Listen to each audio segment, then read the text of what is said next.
Tatlo na napabalitang namatay dahil sa sakit na meningococcemia sa bansa ngayong buwan ng Enero, kabilang dyan ang isang taga Cagayan de Oro City. Sa kabila nito, nilinaw ng Department of Health na wala dapat ikabahala ang publiko. Makibalita tayo kay Dante Perelio. Kinumpirma ng City Health Office na meron ng namatay dahil sa sakit na meningococcemia sa Cagayan de Oro City ngayong buwan. Hindi naman idinetalye pa ng opisina ang edad at kasarian ng biktima at petsa ng kanyang pagkamatay. Nanatay isa, and then we have already given our prophylactics to those in close contact. So it is not a worry because as long as we have been doing our surveillance and we have preventive measures, transmission is very minimal. Tinawagan ng aming news team ang ospital kung saan napabalitang na-confine ng sinasabing biktima ng meningococcemia. Kinumpirma nilang meningococcemia ang ikinamatay ng biktima. Ayon sa City Health Office, 5 kaso ng meningococcemia ang naitala sa lungsod noong nakaraang taon. Ayon sa Department of Health, isang uri ng meningococcal disease ang meningococcemia, kung saan pumapasok ang bakterya na Neisseria meningitidis sa dugo ng isang tao.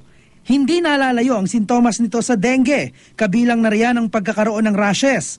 Para malaman kung posibleng meningococcemia ang sakit, pisilin daw ang pantal sa balat. Kung hindi ito namutla o nagbago ng kulay, senyalis ito na posibleng meningococcemia ang sakit at kailangan ng agad pumunta sa doktor.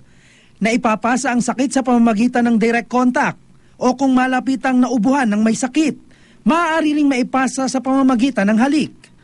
Paggamit ng kubyertos o anumang gamit na nalagyan ng laway ng may meningococcemia.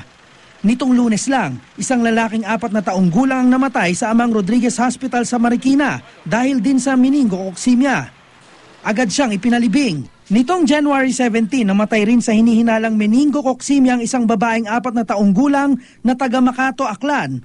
Kulang sa pera ang pamilya kaya hindi napakumpirma sa lab test ang sakit.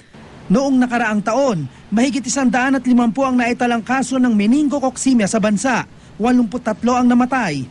Sa kabila nito, ayon sa DOH, wala namang dapat ikabahala ang publiko. Mababa lang naman daw kasi ang bilang na ito kumpara sa mga namamatay sa ibang sakit tulad ng dengue. Dante Perelio, GMA News.